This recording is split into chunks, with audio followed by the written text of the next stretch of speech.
berpikir diakronik dan sinkronik.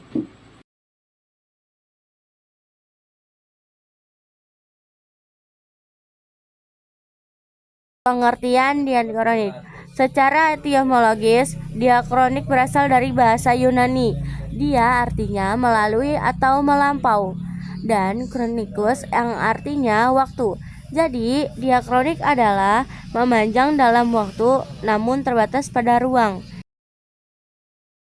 Cara berpikir diakronik dalam sejarah disebut juga berpikir secara kronologis. Peristiwa disusun berdasarkan urutan waktu dari awal hingga akhir, supaya tidak melompat-lompat dan berujung pada kekeliruan. Kita diajak menelusuri dan menganalisa peristiwa berdasarkan jam, hari, minggu, bulan, atau tahun.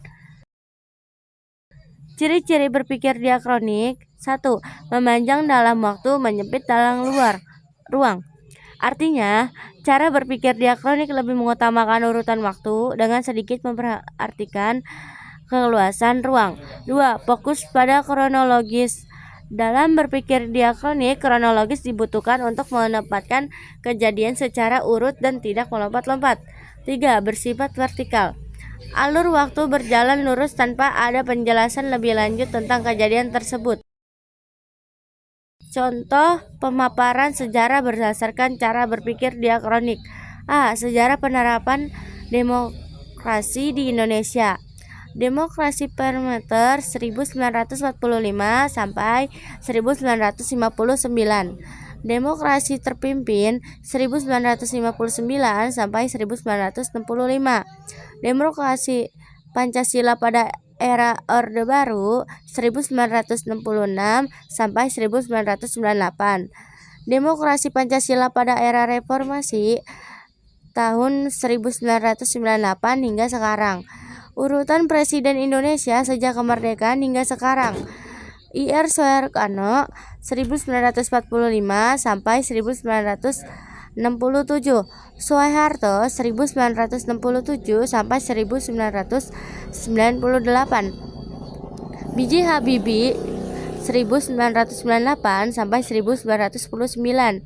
Abdurrahman Wahid 1909 sampai 2001. Megawati Soekarno Putri dari 2021 sampai 2004. Susilo Bambang Yudhoyono 2024 sampai 2014. Joko Widodo 2014 sampai 2024.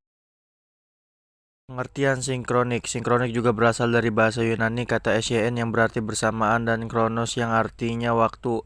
Maka dalam sejarah, sinkronik adalah cara berpikir yang meluas dalam ruang tetapi terbatas pada waktu.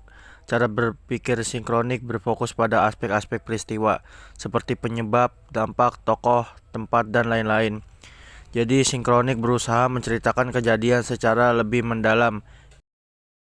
Ciri berpikir sinkronik. 1. Mengkaji waktu tertentu. Artinya sinkronik hanya fokus mengkaji pada satu periode atau waktu tertentu. 2. Bersifat horizontal. Artinya sinkronik memandang peristiwa pada ruang yang lebih luas dalam berbagai aspek. Misalnya aspek politik, aspek ekonomi, aspek sosial budaya, dan sebagainya. 3. Menitik beratkan pengkajian pada strukturnya. Ketika menganalisis peristiwa, cara berpikir sinkronik berusaha mengaitkannya dengan aspek tertentu. Misalnya saat membahas kepemimpinan Presiden Jokowi, kamu juga mengaitkannya dengan aspek politik. Contoh pemaparan sejarah berdasarkan cara berpikir sinkronik. A. Latar belakang diterapkannya masa demokrasi terpimpin. Presiden Soekarno menyampaikan amanat kepada konstituante Dewa Pembentuk UUD tentang pokok-pokok demokrasi terpimpin, yaitu demokrasi terpimpin bukan diktator. Demokrasi terpimpin sesuai dengan dasar hidup dan kepribadian bangsa Indonesia.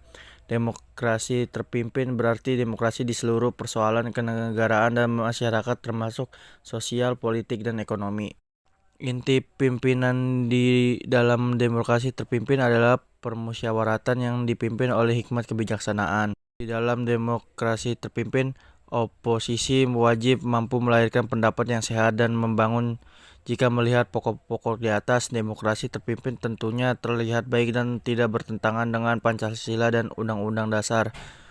Namun nyatanya 232 konsep korban jiwa tersebut yang tidak terdiri dari direalisasikan mahasiswa, aparat keamanan, sebagai mestinya. masyarakat sipil, Akibatnya dan demokrasi wartawan. terpimpin kerap kali malah menyimpang dari nilai-nilai Pancasila, UUD 1945, juga budaya bangsa Indonesia.